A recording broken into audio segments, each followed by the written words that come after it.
Wanadhani asibongolala. Tumejamu sijifanye uja notice. Wanadhani asibongolala.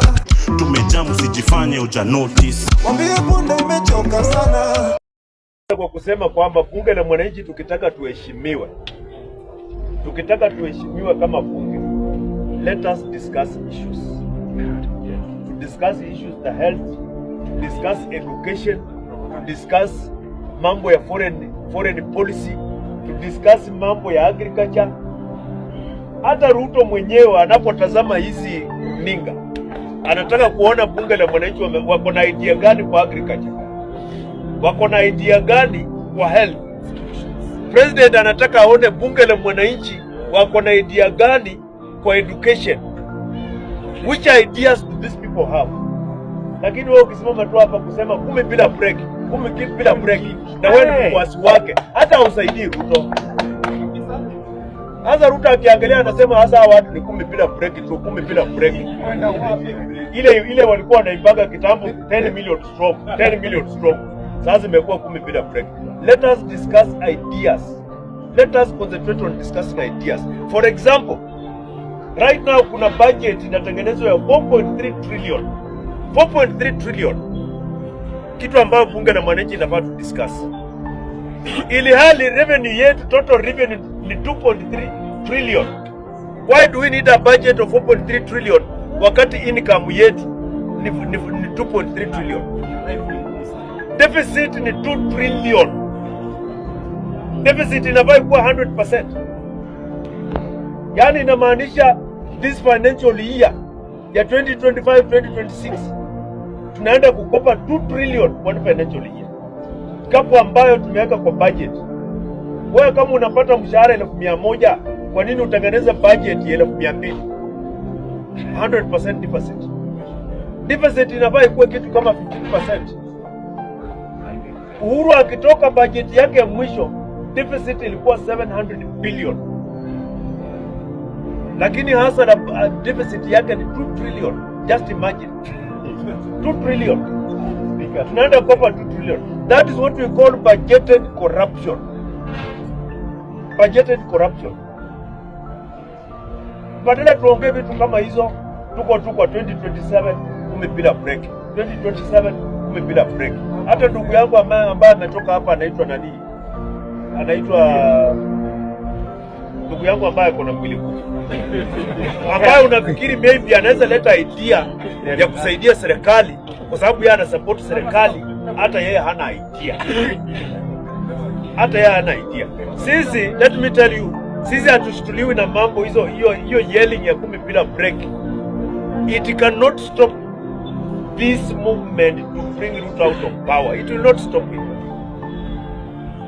Hiyo ni ile Shakespeare alisema, empty noises full of fury signifying nothing. That is what Shakespeare said about those noises. Those noises za 10 bila break hazitasaidia Ruto kupata second term. They won't help him. They won't. Especially the kind of people who are making those noises. They won't help Ruto at all to get a second term. Kitu ingine mimi nasema, ile ambayo bunge la mwananchi inafaa tuongee. President ameambia hapa nini?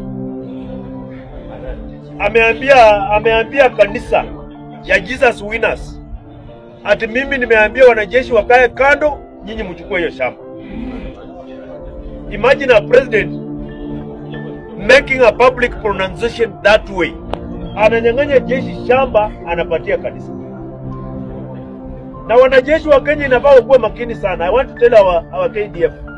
Katiba ya Kenya article 135 inasema all presidential decisions shall be by writing, and those decisions and that writing shall comprise the seal and the signature of the president. Kama KDF hawajapata writing kuhusu hiyo shamba Jesus Winners, haifai wapeane hiyo shamba.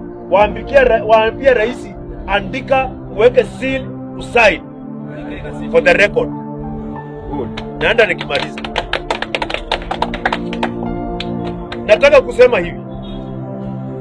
Pale mahali ambapo Ruto amefika Mimi nafikiri hiyo ndio kiwango yake, and I'm very much happy for him and I want to congratulate him.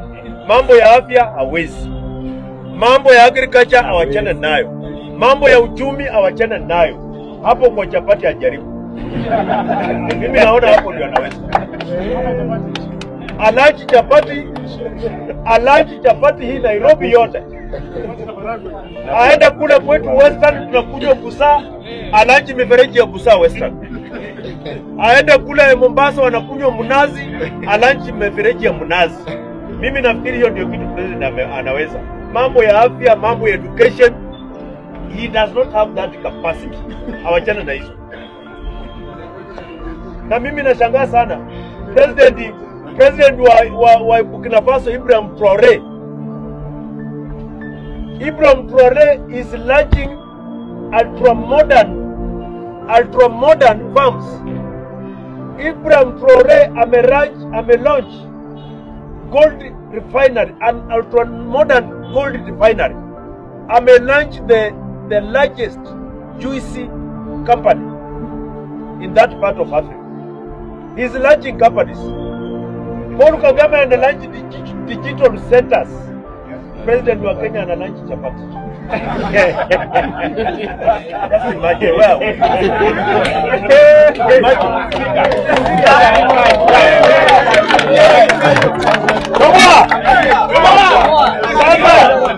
Mimi nauliza aje nimalize. Wacha nimalize. Mimi nauliza what hope is the president giving this youth and our dongo? What hope is he giving them? What hope? Hope ya chapati. Surely. Na gavana wa Nairobi Sakaja, badala aulize president ile kitu tatusaidia Nairobi hii ni kirada ya kumaintain mabarabara ama digital centers in the 85 wards of Nairobi. Gavana anatuulizia chapati. Ukiuliza hii serikali economy imegrow, wanakuambia imegrow. Nini inaonyesha imegrow? Chapo. Bei ya unga iko chini. Yaani wa Kenya level yetu tu ni unga. We cannot think beyond that. Unga ndio ina determine economy yetu. Hata kama sisi Waluo tunapenda ugali sana, unga ndio ina determine economy yetu. Kwa hivyo wacha nimalize kusema hivi. My final remark is that President Dr. William Samoei Ruto has failed Kenyans. It doesn't matter how many rallies he will do in Nairobi. It doesn't matter what he will do, how many times he will go over his sunroof to make speeches and promises.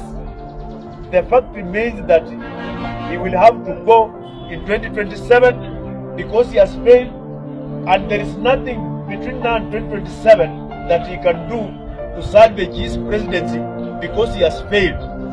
Na mimi nataka niseme, ukisoma kitabu ya Danieli 5:25 inasema mene tekel fasim. Inamaanisha the writing is on the wall. Inamaanisha kwamba the days of your kingdom are numbered. Dr. William Samoei Ruto has failed Kenyans and he will go. Nilikuwa na mengi ya kusema, but nitaongea mengi kesho. Lakini ile kitu nataka tuulize, na nilikuwa na ngoja siku ile baba ataingia kwa serikali, kwa sababu mimi hapa huwa simpiki baba na huwa siulizi mambo ya serikali. Lakini leo nataka kuambia baba, juu sasa ameingia kwa serikali, ile promise alipeana 6,000 per month ianze kuwa implemented haraka.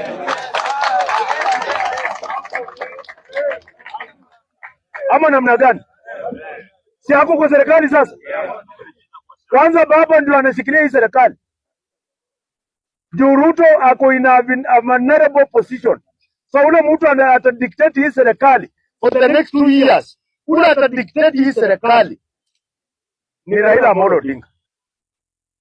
Lakini unajua baba alituambia alituambia even if you give Ruto 100 years, there is nothing he will deliver. Being a thief is only one aspect.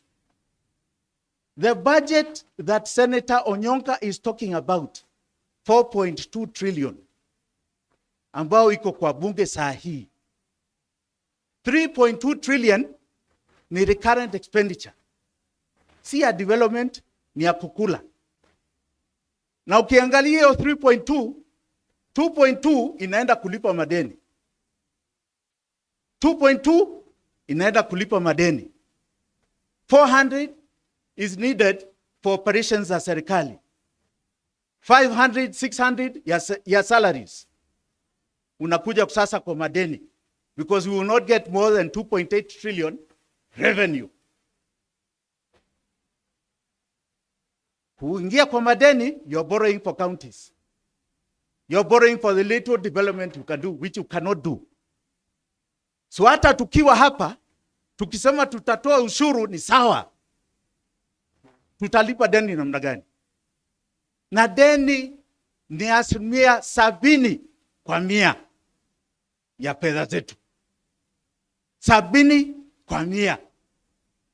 Na itakuwa hivyo mpaka 2036. Mwaka huu 1.9 trillion deni. The next financial year 2.2 trillion deni. The next financial year 2.4 trillion deni. If we do not understand hiyo deni ilikuwa ya nini, and that we are going to solve that problem, hata sisi tukiingia kwa hiyo kiti ya urais, tukiingia in 3 months mtakuwa nasema tuondoke hata sisi tuwe kama Kasongo. So we must be united on solving the problem, the real problem of this country. Not just to say we are united. There were people who were united before they told us freedom was coming. Iko wapi? Iko wapi? Ilikuja. And today they are here with us because they were cheated. Because they were cheated. There were others who were told, like my dear sister, that there is a liberation coming from Raila Amolo Odinga. Leo Raila ako wapi? Na ni rafiki yangu, ako wapi? Ako wapi? The two deputies are united here, na wao wako united kule kwingine. Let us be careful about this unity. It must be about framing the questions of the people of Kenya. Na Gen Z mulifanya kazi last year. Mulifanya kazi. You changed the politics of this country. June 25th, mulimaliza Kasongo. But you also finished the politics ya kienyeji. Mulimaliza hiyo ya kienyeji ya zamani. You are now in the politics of Dodge. Dodge, kama Americans wanasema. Kuna mjaluo aliniambia hiyo inaitwa donge. Dodge ya Elon Musk is where you are. You are changing the fabric of our politics. Do not stop. You are today, you are tomorrow, you are the day after. Asanteni sana, God bless you all. Let me tell you how Kenya's obsession with the presidency is the biggest undoing in the progress of this country, and why the focus on the presidency will not allow this country to progress.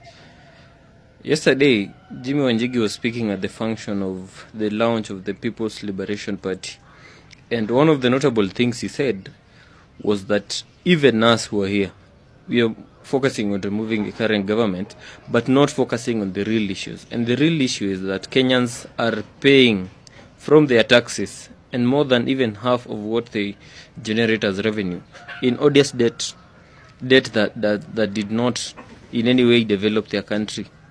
And so Kenyans are being stolen from, in the layman's words, money is being stolen from Kenyans to pay odious debt that did not develop the country, did not have a direct impact or benefit on the Kenyans. Today, I was in a boda shed, and one boda guy, an old guy around 50 years, what he said caught my attention. He said, alichagua Ruto, but akichagua Ruto Yeye alikuwa anachagua Ruto kwa sababu ya economy venye ilikuwa mbaya. Hakuchagua Ruto atiaunganisha wa Kenya. So they are wondering why an economic uplift bottom up imebadilika ikakuwa ni ya kuunganisha wa Kenya. Kenyans have no problem with unity at all. Ukienda huko nje wa Kenya wameshikana in poverty. Lakini shida wa Kenya wako nayo ni shida ya economy. And it's so unfortunate because most of the presidential candidates who want to replace William Samoei Ruto, most of them, it is about tuunganishe Kenya, tuunganishe hii jamii, tuunganishe Ruto ni muongo, anadanganya, anafanya nini, tuunganishe. What is the solution? Some people usually ask me here, Majuis, what is the solution? The solution is having a presidential candidate who will come and tell you the problem bedevoring this country and how he will solve them. Usikuja utuambie shida ya Kenya ni umaskini. We ukiingia utatoa umaskini aje. That is the solution that we need as a country. Because hatutaunganisha watu wa Mount Kenya, sijui na Wakamba, na Wakisii, na Waluya, sijui tutoe Ruto. After kutoa Ruto, then what? I even heard Ruto himself saying that watu wanaungana tu wamtoe. It's a fact that Ruto will go home. Because hata kama tu ni kuungana watu wamtoe, that guy has mismanaged this economy na wizi. Hiyo saa ndio number 1 ya Ruto. Wizi. But jaribu kuangalia all the presidential candidates who are saying sisi tunakuja kutoa William Ruto. Umuulize ukimtoa then what? What will you do? Ukiingia hapo. Most of them have no idea. Nitutoe tu Ruto kwa sababu alidanganya watu, kwa sababu alitudanganya, alifanya nini? Ruto aende. Then ukimtoa, what will you do? We need that guy who will come and tell us. It doesn't matter the tribe that he will come from. Because ukikuwa na poverty, ukilala njaa, hakuna kulala njaa ya Mkikuyu na ya Mjaluo, hakuna kulala njaa ya Mkalenjin na ya Mkisii, hakuna kulala njaa ya Mkamba na sijui mtu wa Coast, wote huwa unalala njaa. And let me tell you, some people think that the Gen Z movement happened because of the finance bill. My friend, you are very wrong. Extremely wrong. Hii Kenya saa hii penye imefika, my friend, we just need a matchstick. Watu wamekwama. Kama ni watu wako na biashara, most of them they are being auctioned. That is the fact of the matter. Hii Nairobi hata ukikuja ulipo maybe 100,000 or 150,000, my friend, you will not do anything because of taxes na woni kwenye zinaenda, everything unasikia zinalipa madeni, sijui zinafanya nini, my friend. We need an economic liberation. In fact, we don't need a tribal liberation at hii kabila na hii kabila. We can stay even with our kabilas.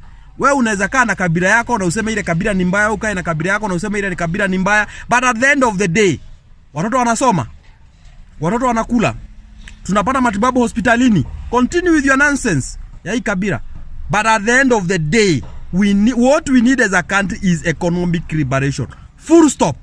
Yo ujinga ingine sijui hii kabila ishikae na hii kabila ishikae na hii kabila itoe Ruto. My friend, I'm telling you, if we go that road, mwenye atawekwa hata atamaliza 1 year. Atatolewa kama hajamaliza 1 year. Because people are realizing we don't have issue with unity. We don't have issue with this tribe or that tribe. Our issue is economy. Nothing else. William Samoei Ruto cannot solve problems that he has helped create. He cannot. God will never even bless him with that. If you had the brain, you'd never have created them in the first place. He has created such problems in this country to do with money, to do with the economy of this nation. And I can tell you, he's compounding it. He cannot solve it. He's part of the last wreck that has happened in the previous regime, and he's creating even more mess now. He cannot solve it. Every day William Ruto is in power, I want Kenyans to know, it is more and more pain. He has no solution to this. If you were president today, what would be the 1, 2, 3 things that you would do to solve the crisis in the country? I'll tell you, the first thing is that I would cut off the chain of debt. Because I want you to understand that in as much as all this is going on, I told you we only had a deficit of 1.3. Kenyans, up until today, have paid 9.8 trillion towards that debt and still owe 11 trillion. It is something I would cut off like yesterday. And that frees up government money to be able to provide services to Kenyans and stimulate the economy by taking money back to the people. And that is what you call now economic liberation. The one thing that has not been understood by many people up until today is what period we're in. We went through the political rights period, which is about cutting up this cake for seats, as they are trying to do now. Nobody cares about it because we passed it. The 2010 Constitution gave us our rights.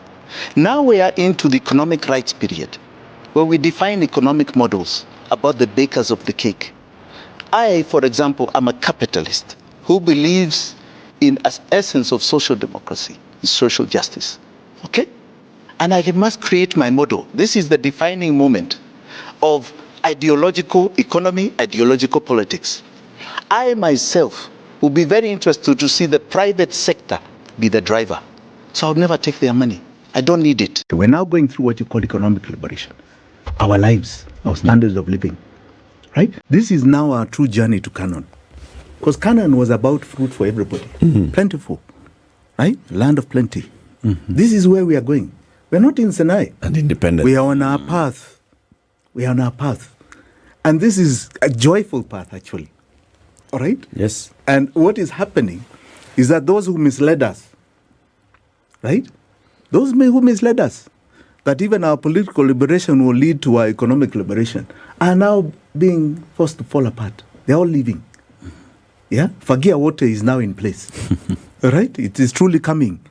Right? We are tired of this nonsense.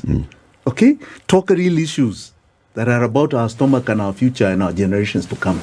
Right? Fagia water is in place. And the joy that is coming is phenomenal. Phenomenal. So, Eric. So we should focus on the journey. Yes. Not on Moses. Not on Moses. Not on the tablets. No. Not on creating our own gods. The Joshuas are being born every day. Right. I've given you a list of those who have laid their lives for this path. We are not in Sinai. No. We are on our journey now. Kenya, if you ask who is going to be the next president, watakwambia hatujui. What we know is Ruto must go. But about the next president, they don't know. And they're not interested to know. The only thing they know is Ruto must go. Hata mimi ukiniuliza who will be the next president, I don't know. What I know is Ruto must go. The problems we have were created primarily over the last 10 years, of which the current president was well aware of. You cannot feign ignorance. And if you're going for the top job, the one thing you must do is do some homework. You can't feign ignorance that maybe I was out of the system and so on, so I didn't know what was going on. You are here in Kenya like all of us. You have been in government. You have done an assessment of your liabilities. You've done an assessment of your credit balance. You should have, before you make promises. Just like a company. I know what the right side of my book says and the left side. My liabilities and my assets. And the problem we're having is that that was not done. In fact, it was ignored, like it's irrelevant. Let's just go and induce the people with the Bonoko talk, right? So that when they consume it, yeah, they will say, yes, now we have a narrative called Hustler versus Dynasty. The problem in this country is the liability are dynasties. That is the way it was put. They're the liability, right? So we remove them and life will be better, right? We are going to take money from them under this bottom-up scheme. We are going to take money from them and bring it down to you. But nobody could quite show you how this path is to be done. It was simplified into some sort of ideology, right, of haves versus have-nots. Now, the greatest thing about that campaign, though, and I must say it, is that we are here today discussing ideological economic agendas and political ones. This is no longer the past where Kenyans didn't care about this deep an issue, even about the economy. Right? We are graduating. We are reforming. And that we must pat ourselves on the back for. It's a very positive thing. because this is how the world runs. You debate issues, real issues, right? Now Kenyans are understanding what an exchange rate loss means. When they see the shilling coming down, what it means to their lives. They're understanding something called interest rate. They're understanding it, right? They're understanding hii mafuta kibadilika inaharibu maisha yetu. They're understanding it. And they're concentrating on it because of the pain and the awareness, right? That this government got in promising us honey. And what we've gotten in return within 1 year is a very different template. A few moments later. Happy time, happy time. Hii nayo siwezi taka kuachwa nyuma. Guys, we are doing BN's massive following. We are getting BN to 1 million followers because BN is who he thinks he is. I mean, kipara bila pesa ni kidonda.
Nianze wase, mko fiti? Manze unajua hii story ni ngori. Youths hapa mtaani hatuna ma ID. ID ni kitu ya maana, tunafaa tukue nayo. We as a Gen Z, we've talked, we've marched, we've fought for change.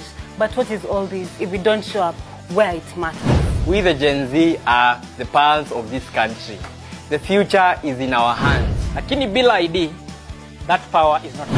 Hii ID is more than just a card. It's the key to opportunities. Ni ufunguo to freedom, the change we have been waiting for. Why is an ID important? It is because you cannot vote without an ID card. So if you don't have an ID card, one, you do not exist in this country. As you can see, they are mocking us. What are they saying?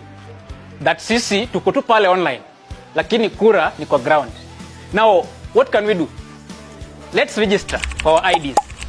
And for you to register for your ID, you can visit your chief's office because they have all that power with them. Again, we have over 900 registration centers across the country. We have 55 Huduma centers. And then we have 360 sub-county offices. We account for about 70% of the population. That means if we vote, we get to choose who will be our leader. 2027 will be our moment as the Gen Zs. Ngoja kwanza. We work hard, we push our boundaries, but when it comes to choosing the leaders to determine our future, we are not involved anywhere. Our voices, our numbers zetu hazimati mazee. So what are we supposed to do? Go get your ID, register as a voter, and then come out and vote in 2027. It's that simple. My fellow young people, the Gen Z, it is high time we understand the politics of our country. We must understand what role politics play in our lives. And until we get politically mature, we will always be maneuvered, swayed, or deceived into supporting people politically, those who don't have Kenyan interest at heart. 2027, without your ID, you will not be able to vote. What are you doing without your ID? I will urge all of us to hold each other accountable. Uliza mzae, uliza madhe, uliza beshte yako kama kona ID. The cost of living is going high. They are killing us and abducting us every day. What are we supposed to do? We're supposed to send them home. How are we going to send them home? You make sure you have your ID for 2027 so that we make sure we pump new blood of good leadership and are good leaders and have a better country because our motherland is where we are. Identity yetu Kenya ni yetu. Our future, our choice. Identity yetu, Kenya ni yetu. Identity yetu, Kenya ni yetu. We can do this, guys. Twende tukapate ID bana. Mimi mwenyewe niko na ID yangu. Here's my ID. Salute you all. To my fellow young Kenyans, if you are not a registered voter, please make the time to go and register as a voter.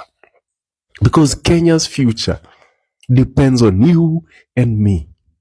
So how do you register? There are IEBC offices in every constituency, and that is where you register. So please find the location of the IEBC office in your constituency and register. All you need to carry is your identification card or your passport. There are those who are saying that Huduma centers are registering voters. Huduma centers do not have an IEBC desk as of now, maybe later. So please go register and let's prepare to save Kenya together. And for those who have registered, please go to the IEBC portal and verify your details. Please. Now, so some of you are very wicked. And I don't have up to 10,000 subscribers on YouTube. Some of you are my village people. You are my village people. I will not hide mouth. All of you are my village people. You are the one that is following me. Go and subscribe to my YouTube to prove to me that you are not my village people. Thank you. Wa Kenya. Ati Trump aliweka Biblia chini akaanza kazi. Na kuna mwingine aliweka Biblia chini akaanza wizi. Nyinyi mutakujiwa. Nyinyi ongeeni tu hivyo. Here I come. Oh, here I come. Oh. Hello.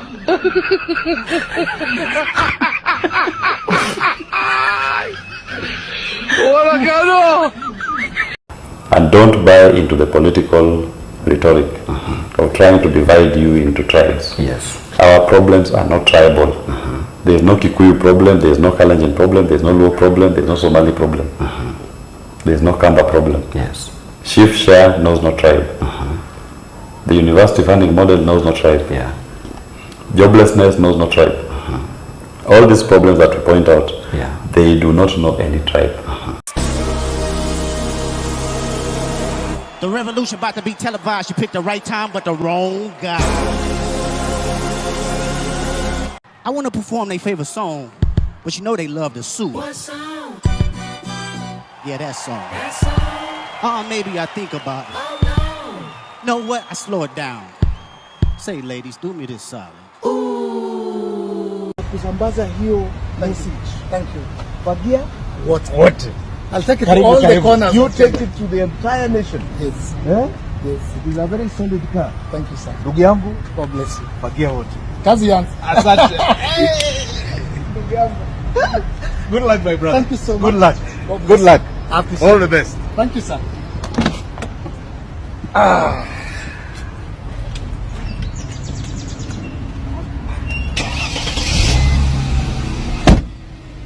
It's time for a fresh start.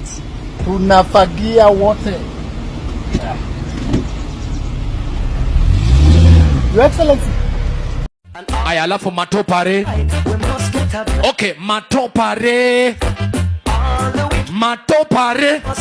Topa. Matopare. Matopare. Topa. Itazidi kuongea. Kwa niaba ya Wakenya. She asked me, baby, where you from? I told her, Kenya.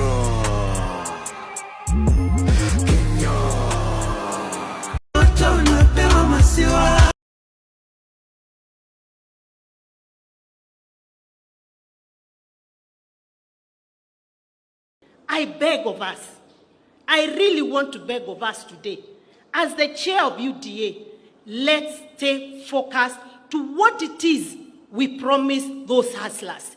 Because if we don't deliver, those hustlers will send us out of power, and they'll send us with vengeance. So let us talk about roads, electricity, education, health, types. Let's tone down on the politics. It is not healthy. It is not healthy. It is the wrong time. Wananchi naweza sikia kuchukua William Ruto. Wanaweza mchukua kwa sababu sisi wananchi we don't need him. Ametuchosha ama nyinyi mjachoka? Mjachoka na Ruto? Ule mtu anataka kuchukua William Ruto, you can take him for free, take Wetangula for free, take Mudavadi for free. Tunawapea hizo takataka zote. Waende waongoze if they are good to you. Majenzi mko? Kazi mnafanya kwa mtandao ni mzuri sana. Na tunapongeza nyinyi. Na muendelee. Mtaendelea. Lakini mtandao peke yake haitoshi. Tunataka mjiandikishe kama wapiga kura. Wale watu ambaye watakomboa Kenya hii, wenye kuamua Kenya itaongozwa namna gani, ni hao majenzi wetu mwaka wa 2027. Lakini hamwezi amua Kenya itakaa namna gani kwa simu peke yake. Lazima mchukue vitambulisho, lazima mjiandikishe kama wapiga kura. Siku hiyo ikifika muamuke saa 9, muungane na sisi na wengine, tuende pale kwa debe, tutafute uongozi wa maana ambaye utaheshimu wa Kenya, utaheshimu demokrasia na utakubali kufanyia kila mtu maendeleo. Tumekubaliana majenzi? Hata nasahau tarehe ni gani. Mimi siko na tarehe kwa kalenda. Na mimi hata sina haja nayo. Mimi chenye niko nayo ni serikali ya 2027. Huyu mkata ushuru tumtoe. Na tuungane si wote. Meta vile naona nisha reject hiyo finance bill 2025. Ningoje tu date ya maandamano. Juu mambo yendi bana. Mimi hata wafanye nini? Mimi nisha reject. Mfanye nini? Nisha reject. Mfanye nisha reject. Nime reject. Mtoe date ya maandamano sasa bana. Kwanza mimi ikifika 2027 naiba mpaka kura ya madhangu na budangu. Sitaki warudi tu huko tena. Si youth chacha anuka. Madha zetu bado. Ruto unaenda home na 13 parliament tunaivunja. Uende home wote tuanze fresh. Mr. Speaker, sir, I'm here to address you. You must go. Ruto must go. Kwa hapa na hatuendi. Kwa hapa tunalala huku na hatuendi. We don't fear you guys. You hypocrites. We don't fear you. Mr. Speaker, we don't fear you. Tuko ndani. We stomped inside. Sisi ni nani? I'm inside. Niko ndani. Na tunamalizana na nyinyi. Tunamalizana na nyinyi. Mmetutesa sana. Today is today. You must hear our cry. Sisi ni sisi. Utatusikiza. Hii ni bunge yetu. Sisi tumewafanya mkuu hapa. This is our parliament. You must hear us. Kama hamna masikio, tutawafanya msikie. Poa manze. Sasa nini? President tunataka kuambia uko na miaka 2 katika ofisi. Na wananchi hawa they will punish you na hata ukiwa na pesa utakwenda kutoa nje. Wacheni tu mimi niseme na mapema. Ndio kama kuna list na andiko mniweke kwa list. I can't wait to reject finance bill 2025. I can't wait because I know it will be something absurd. It will be something mental. I can't wait. Mniweke kwa list jameni. List reject. Idiots who don't want to participate in the affairs of their nation, they think things will just work in and of themselves. Then they are tribalists. And these tribalists, they think that they are only safe with people who are from their tribe. And tribe can mean people from the same culture, same language, or same culture. Then they are citizens. These are individuals who are responsible and know that when you want to be served, you must give those who have the desire and the intellectual capacity to serve you. In many societies, it is only a small percentage of people that can be called citizens, not more than 5%.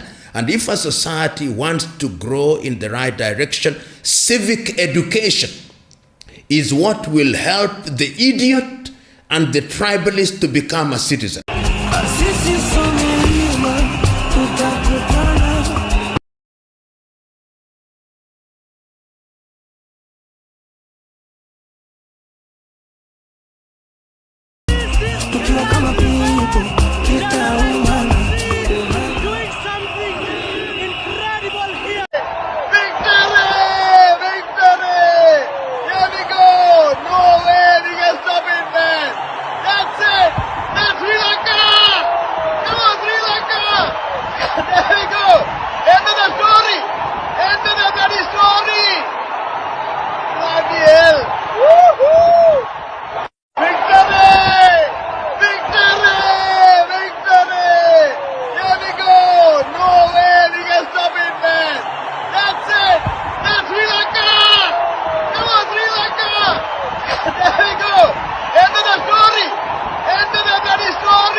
president.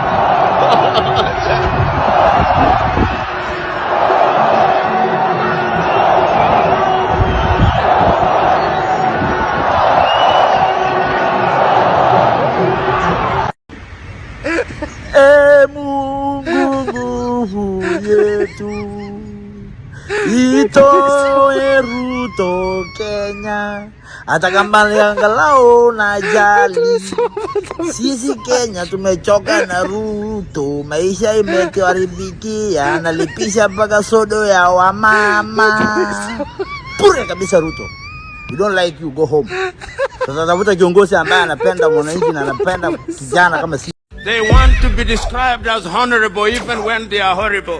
They acquire things which they have not worked for. They promise us things that they know they will never deliver. And there is no shortage of such men and women in the African continent. Now, why do you want Ruto gone? We want Ruto gone because he is killing innocent people. He's wanting to pass the Finance Bill 2024. He's putting tax on sanitary products that girls can't even buy. He can't go to school. He's corrupt. He's taking the money. He needs to go. Yes. Out. If you're going to raise anything, start with your hairline. Nice. Control, Alt, Delete, Ruto. The drunk did better than you. Drunkard did better than you. Nice. Now the next election, yes. Unajua hawa ndio watakuwa nasema fagia wote ama mtasema namna gani? This generation, yes, they use their might because they didn't vote, the largest vote in the last election. Hi Kenyans, mi sina maneno mengi. All I want to say is Ruto must go, like yesterday. Bye.